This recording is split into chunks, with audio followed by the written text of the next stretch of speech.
From King Henry to the Fourth was the first slide. His son Henry the Fifth succeeded him on the throne. William Shakespeare wrote several plays involving King Henry V, and I read this week that usually they began with young Prince Henry acting very vain, acting like a party animal, drinking, carousing, acting very immorally. But all of the loose living, all of the self-serving living came to this sudden end in those plays for Prince Henry when it became apparent that his father, the king, was dying and the throne would soon be passed along to him. Realizing that the crown would soon be his, the prince reflected on his life. And he realized, his own sense of unworthiness. He realized that he did not do anything to deserve becoming heir to the throne. And on his father's deathbed, the prince confesses to his father about the crown. You won it, wore it, kept it, gave it to me. And then upon the crown being given to him, Henry vows to live a worthy life. In one of his plays, Shakespeare has the prince vowing that, quote, "The tide of blood within me has proudly flowed in vanity till now," now being the time at which he received the crown. And in that play, the prince vows that royal blood will, quote, "flow henceforth in formal majesty." In other words, the prince said, when this crown was given to me, this crown to me, this changes everything. I'm going to try from this point forward to live a life worthy of someone sitting on the throne of England. Historians seem to agree that Henry V was a good and noble king. They don't, however, all agree that the guy was a real scoundrel before ascending to the throne. For sure, there are stories in history, circulating about Henry's living this very wild life before he became king, but some of the historians claim that the stories that are out there are all exaggerated. Well, the fact is, we may never know the truth about Henry V and whether or not he went through a dramatic change. But we do know that the Apostle Paul's life underwent an instant and huge transformation after he met up with the resurrected Jesus on the road to Damascus. For 3 weeks now, we've been digging into the Philippian letter that Paul sent to Christians living in ancient Philippi. We're going to continue doing that today. And as we do this morning, as we read these words, let's remember that these words were written by a changed man, by a man who was determined after he had met Jesus Christ to live a life worthy of someone who's been given the privilege of being a follower of Jesus. I encourage you to open a Bible or a Bible app to Philippians chapter 1, or to focus your attention on the screen and follow along as I read verses 21 through 30. Philippians chapter 1, verses 21 through 30. Paul writes, "For to me, to live is Christ, and to die is gain. If I'm to go on living in the body, this will mean fruitful labor for me. Yet, what shall I choose? I do not know. I'm torn between the two. I desire to depart and be with Christ, which is better by far, but it's more necessary for you that I remain in the body. Convinced of this, I know that I will remain, and I will continue with all of you for your progress and joy in the faith, so that through my being with you again, your boasting in Christ Jesus will abound on account of me. Whatever happens, conduct yourselves in a manner worthy of the gospel of Christ. And then, whether I come and see you or only hear about you in my absence, I will know that you stand firm in one spirit, striving together as one for the faith of the gospel, without being frightened in any way by those who oppose you. This is a sign to them that they'll be destroyed, but that you will be saved, and that by God. For it has been granted to you on behalf of Christ, not only to believe in him, but also to suffer for him, since you're going through the same struggle you saw I had, and now hear that I still have." Now, there's a whole lot going on in these verses that we've just read, far more than I will be talking to you about this morning. What I want us to zero in on has to do with this changed life that the Apostle Paul has determined to live.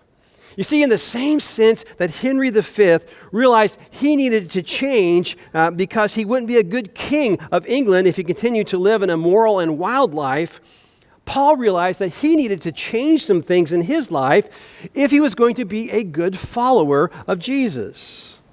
And in these verses that we've just read, we're given, I think, insight into this proactive decision-making process that Paul used to decide what he would do and what he should not do in order to do that, in order to be a good follower of Jesus. I believe that if we do as Paul did, if we will incorporate into our lives this proactive decision-making process that Paul used, I believe it'll help us as well to be good followers of Jesus. You see, here's the thing. Day in, day out, day after day after day, hour after hour, moment after moment, we are making decisions. We're making decisions, like what are we going to do next? What are we going to eat? What are we going to wear? Where are we going to go? What are we going to say? Should we respond to that social media post or just let it go? Should we buy that item on sale or pass on it? And so on and so forth. You see, the question isn't, are we making decisions? We are making decisions. The question for those of us who are followers of Jesus is this: are we making wise decisions? Are we making the right ones? Are we making the best ones? Do we have a proactive decision-making process in place which will help us to live the kind of life Jesus wants us to live? You see, these verses that we've read convince me Paul had this in place, and that process not only helped Paul in his plans to make things happen, but the process also helped Paul to determine how he would respond to things that he didn't plan and yet happened to him.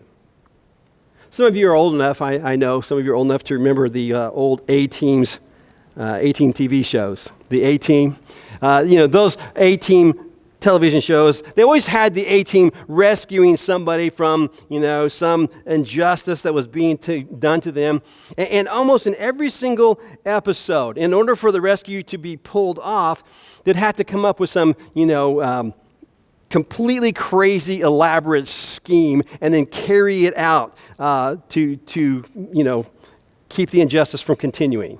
And their plan always, it always involved, a lot of gunfire and explosions and crash cars and chase scenes and things. And if memory serves me right, never once in any of the episodes did they ever fail to complete their mission. And one of the more memorable lines from the various episodes, in fact, from the entire series, often took place at the end of the show when John Hannibal Smith would light up a cigar and then say, "I love it when a plan comes together." Well, that's true of all of us, isn't it? Don't we all love it when a plan comes together? I mean, whether we're talking about, getting together with friends or family for a night of fun and games, or we're talking about, taking a family vacation, or we're talking about setting up for retirement, or we're talking about a ball game strategy. Most of us, we love it, don't we? We love it when a plan comes together. Well, I believe if we adopt Paul's proactive decision-making process, it'll not only help our plans to be a good follower of Jesus come together, I think it'll also help us to make the best responses in life to those unplanned things beyond our control that sometimes happen to us. Now, we need to understand, at the time of Paul's writing this letter, he's in prison. Okay? So he did not write this in a place where I think we're in his original plans. I don't think Paul planned to be in prison. But what we've learned from the accounts of Scripture is that Paul's life at one point just kind of spun out of control. And so this is where he is. He's landed in prison. And Paul realizes, that now that he's in prison, he's got no say as to how long or how short his prison stay is going to be. Paul also recognizes the fact he's got no say on whether or not he will ever get out of jail, or whether or not they'll carry him out, whether he'll be dead or alive when he's taken out of jail or gets out of jail. And two words in the verses we've read make this very clear, that Paul doesn't know these things. They're the words, "whatever happens." that we read there at the start of verse 27. In the verses just before that, Paul shared a lot of stuff about the inner struggle that he was facing. Paul's already been through a whole lot of tough stuff. History lets us know, the book of Acts lets us know in on all this. Paul he's been whipped repeatedly. He has been pelted with stones and left for dead. He's been beaten up. He's been roughed up. He's been in a shipwreck. And all those tough things that happened to Paul, those things all happened before this time frame in which he's in prison. Paul has suffered an enormous amount of physical and emotional pain prior to these moments of writing this letter.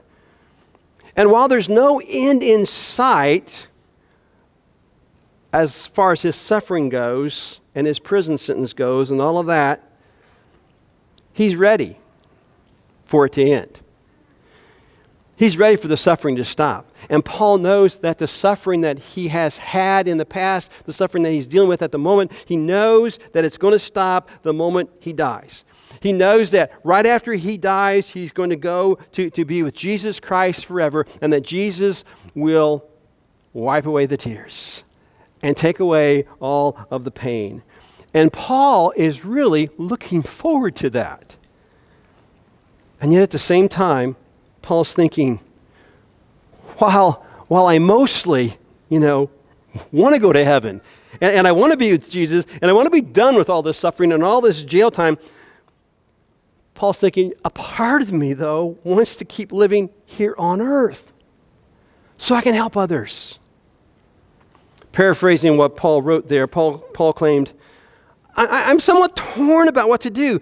I guess, though, when you really get down to it, right now, if it were entirely up to me, again, it's out of my hands, but if it were entirely up to me, I'd choose to stay here on earth, even if it meant more suffering for me. Yeah, that's what I would do. I'd choose to stay if by my staying I could help other people in their relationship with Jesus. And then Paul follows that up with the words, whatever happens. Paul, that's his way of admitting, I don't know what's going to happen to me. I don't have control over what's going to take place with concerning this prison stay. And that's Paul's way also of letting those Christians at Philippi to know that they don't know exactly what's going to be happening to them in the future either. In fact, it's Paul's way of letting anyone who would ever read this letter know we don't know the future. Whether the future is tough times or smooth sailing, whether it's good times or bad, Paul's advice, his encouragement to those first century Christians was this: conduct yourselves in a manner worthy of the gospel of Christ. And I believe through this text, friends, you and I are being encouraged to do that same thing. So how do we do it? How do we determine what our conduct should be and what our conduct shouldn't be? Again, I think our best approach would be to adopt Paul's proactive decision-making process that this text helps us to piece together. So what is that process? I believe Paul predetermined that whether he was making plans or whether he was responding to events or things that happened to him, he first determined that foremost he would choose to do that which honors and pleases Jesus. In that first verse we read, verse 21, Paul wrote, "For me to live is Christ." And then the next verse Paul wrote, he wrote, "If I am to go on living in the body, this will mean fruitful labor for me." Fruitful labor. That's another way of saying, Paul's saying, if they don't come and execute me, if I get the chance to keep on living for a while longer, I'm going to keep on doing the things that I know I can do that will honor Jesus and please him. It's not hard at all. Not hard at all for us to imagine how to apply that same proactive determination in our own lives. For when we begin to make plans, we can ask ourselves, are the plans I'm making at this moment, are they going to honor Jesus? Are they going to please Jesus? Well, friends, if we're making plans to go out and get drunk with friends, or if we're making plans on throwing more money away at the casino than we are going to put in the offering tray, if we're planning on getting even with somebody, then, and we ask ourselves that question, are the plans I'm making right now going to honor Jesus and please Jesus? The obvious answer is no, right? And so what's that mean for us? Well, at that point, when we determine that what we've been planning won't honor Jesus, won't please him, then we should throw those plans out. On the other hand, if we're planning to, say, raise money for a mission, or we're planning to, find some place to worship when we're out on vacation, or if we're making plans to set aside some time in our week to read the Scriptures, we know those plans will both honor and please Jesus, right? And then if we feel fairly confident that what we're planning is going to honor Jesus and please him, then we should what? We should just simply decide to move forward with the plan. That's the value, you see, of incorporating this part of this proactive decision-making process on the planning side of things. But make no mistake about it. This proactive decision-making process where we ask ourselves if the thing will honor and please Jesus can not only help us to better handle or better manage our plan-making process, but they can also help us to better handle those things that we didn't plan that just happened to us. For instance, take how we respond to somebody being rude and cutting in line in front of us or cutting us off in traffic. Just a couple days back, I was standing in line behind a few other people, and there were several long lines at the cash registers. A new cashier came up and opened another register. And as soon as she got the register open, she announced very loudly, "I can take whoever's next in line." Well, the person in front of me honestly was rightly the next person in line. So I just kind of stepped aside and let her step out so she could go over there. But wouldn't you know it, this other woman pushed by her and rushed up to get to be the first person in line at that newly opened register. The fact is that woman who rushed by was not only behind me, but she was behind, as far as qualifications go, 4 or 5 other people. But nevertheless, she ran, to this other register, kind of pushed her way around some people and got to this other register. The woman who was in line in front of me, who got over there, was second in line, and she just kind of looked over at me like, I can't believe what this lady just did look. And I just kind of shook my head and said, yeah, I know. Well, friends, I'm going to admit this. There was a day, and there was a time I would have handled my reaction very differently. There was a time I would have called her out on her rudeness and probably have done so with some profanity. But I don't do things like that anymore. You see, I want to honor and please Jesus, not only in my plan making, but in my responses. And so through the years, in my mind, I have proactively, friends, went through a whole lot of scenarios. And I've predetermined that some responses are inappropriate for someone who wants to please and honor Jesus. And in my playing those possible scenarios out of my mind, I believe what I've done is I have better prepared myself to respond the way Jesus would want me to respond should the thing I imagined might happen actually happen.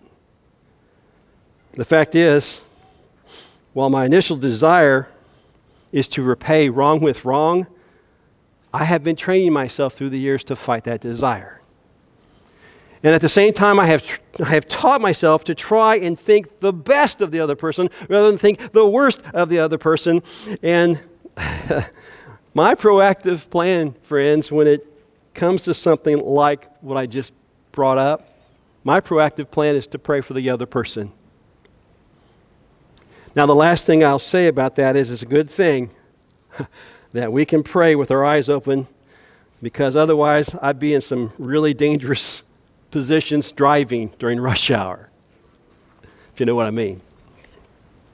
So the first part here of Paul's proactive decision-making process is for him to do what pleases and what honors Jesus. The second part of this process, I believe, is his determination to do what helps others. Just look at this inner struggle, okay, that's taking place in Paul. He's talking about, what he would do if the choice were his as to whether or not he could immediately go to heaven or stay on earth a little while longer. We see in that struggle, this process. Paul says, as much as I want to be with Jesus, as much as I'm looking forward to being with him, as much as I want this suffering and this imprisonment to end, I would choose to put off my immediately go to heaven, and I would choose to stay here on earth for a little while longer. If by my staying, I would be able to help my friends in Philippi in the relationship with Jesus.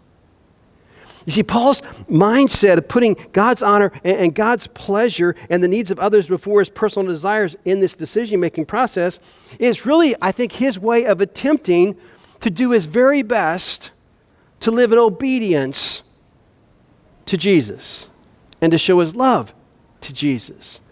Jesus said, if you love me, you will keep my commands. And Paul knows how Jesus responded to the question, what's the greatest commandment of all? Remember that? Someone asked Jesus in one of the crowds he was preaching to, someone said, well, Jesus, what's the greatest commandment of all? And Jesus answered that question by saying, love the Lord your God with all your heart, with all your soul, with all your mind. This, Jesus said, this is the first and greatest commandment. And then Jesus immediately said, without hesitation, I believe, and the second is like it. Love your neighbor as yourself. All the law and prophets, Jesus said, hang on these two commandments. The truth is, friends, if I had responded to that line-cutting woman's actions with wrongful actions myself, and if I had used profanity to call her out and embarrass her, not only would I have not honored and pleased Jesus, but I wouldn't have been any help to her either. But responding with prayer, maybe she was helped by my prayer that day. I don't know. God only knows how he responded to my prayer. My point isn't that I know I helped her by praying for her. My point is I chose to do what I believe honored and pleased Jesus by praying for her, and I did at least something that I thought might help her. The thing is, we don't always know. We don't always know what we can do to help. But we can know, we do know, when we're not making any attempt to help. And we know more times than not, I think, if the thing that we're considering doing is going to be hurtful rather than helpful. You see how using this process we can easily rule out a lot of responses we might be tempted to make to the things that take place in our lives?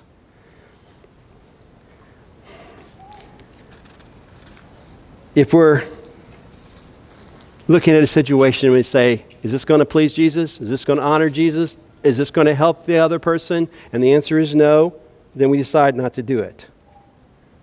Now let's get real, okay? Let's admit that mentally agreeing with what I just said, mentally saying, yeah, that's what we should do, talking about it and saying, yeah, that's what we should do, let's get real and say it's a whole lot easier to mentally agree with that idea and verbally agree with it than it is to actually carry it out. But we need to remember this. Jesus did not say, the wise man is the one who hears my word and mentally agrees with it. The wise man is that person who hears my word and talks to friends about it. Jesus said the wise man is the one who hears my word and then does it. The foolish person, Jesus said, is that person who hears my word and then doesn't do them. Those things are found in Jesus' parable of the wise and foolish builders.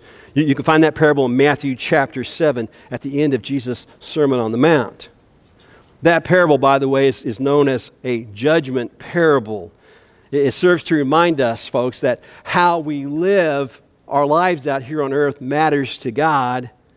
And it serves to remind us that we're all going to answer to God, and God will pass a judgment upon how we lived. By the way, let's tack on to that does it help others factor, the does it help the church factor that's present in this passage. Paul wrote about his desire that the Christians in Philippi strive together for the faith. That's another way of Paul saying, I want all of you Christians there in Philippi, my friends who follow Jesus, I want all of you to work together well. I want you to be united. I want you to be good team players. I want you to be thinking, not only when you're together, but when you're not together. I want you to be thinking about how your actions can be either helpful or hurtful to the church there in Philippi. Now, friends, you know as well as I do that all kinds of people have been caught having an affair.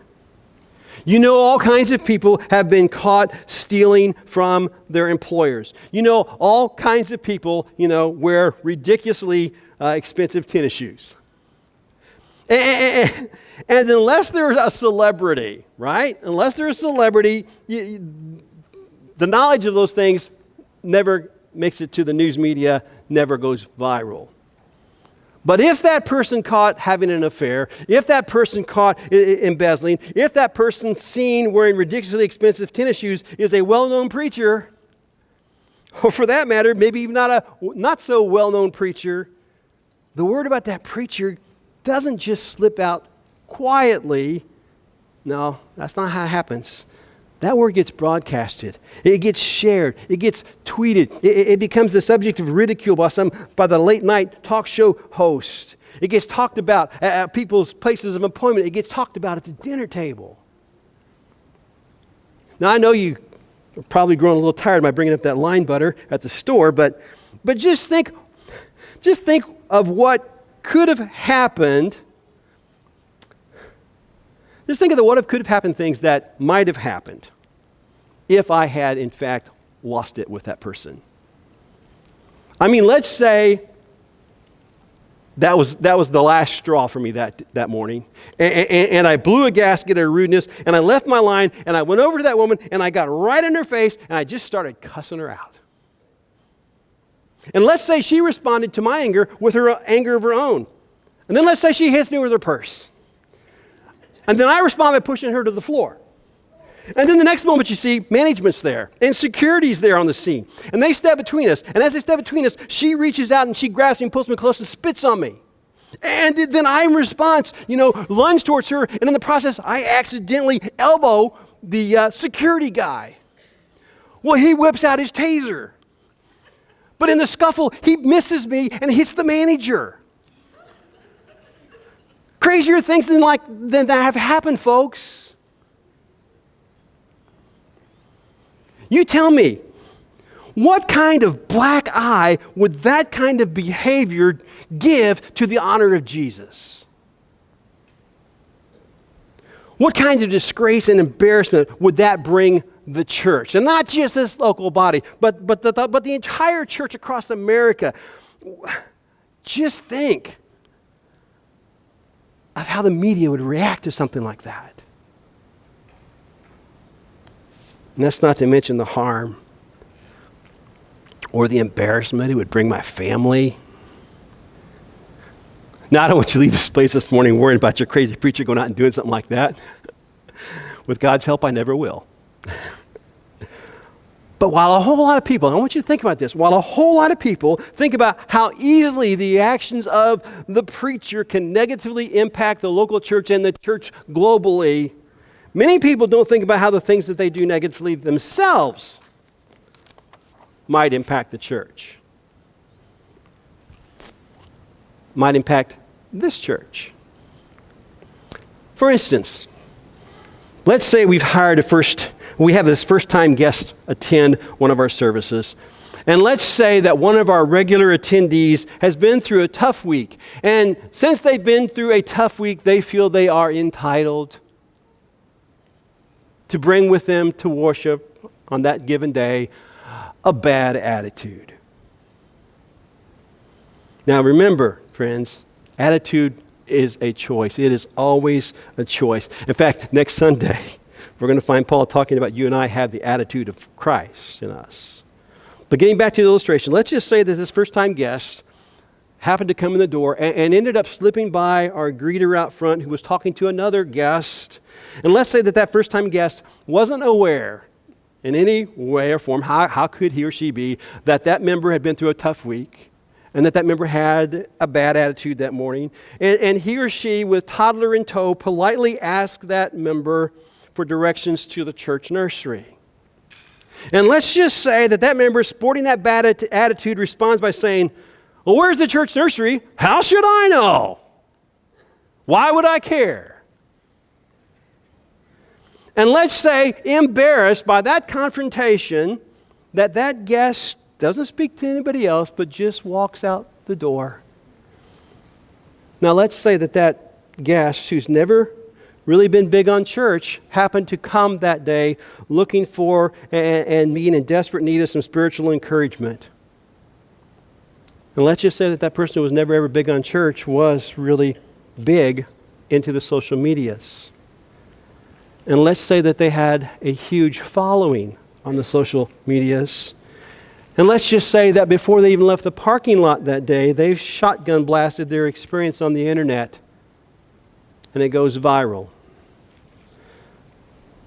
Well, let me ask you something. Do you think for one moment that member with a bad attitude gave any thought to the possible negative impact that his or her actions might have made or caused this body? Probably not, right? But should she or he have thought about such things? Absolutely. Absolutely. May God forgive us, friends, if we are ever guilty of acting so selfishly or so self-centeredly in this place.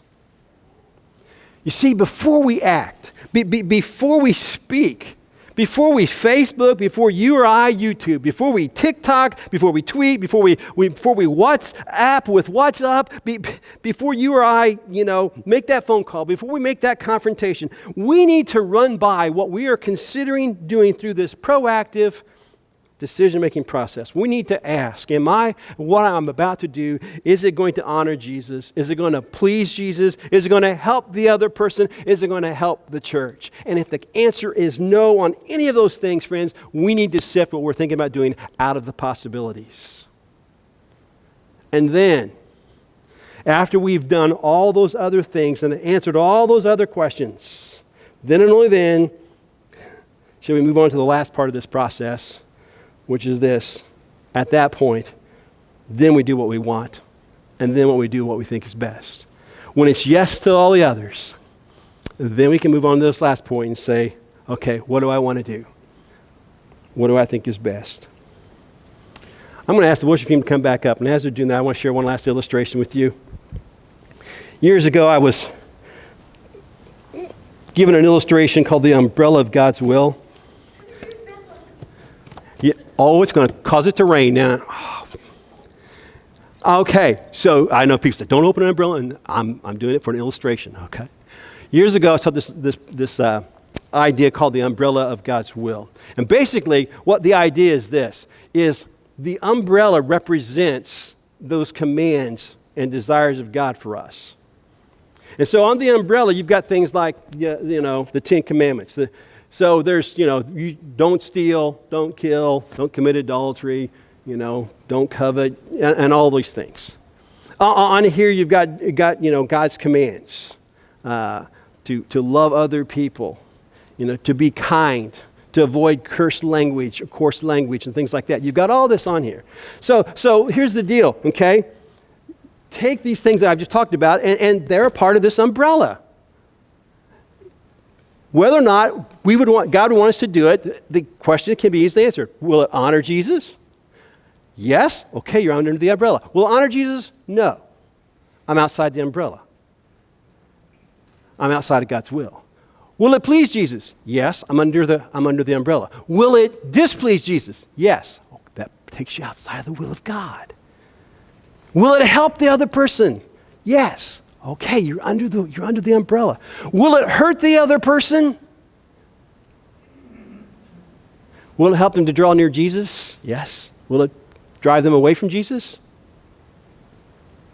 Will it help the church's image in the community? Will it help the church spread the gospel of Jesus Christ? Yes, you're under the umbrella. Will it hurt the church's image? Will it cause the church to have a difficult time getting the word of Christ out? This is the challenge Paul is saying. Here's what I want you to do. I want you to ask yourselves these things. Before you act, think, am I within the will of God or not? And if I'm out thinking about doing something outside the will, then don't do it. It's a simple illustration, but it gets the point across. And that's how we should be approaching our daily decisions. Not just the decisions, the big ones, but all of them. All of them. I'm going to ask you to stand.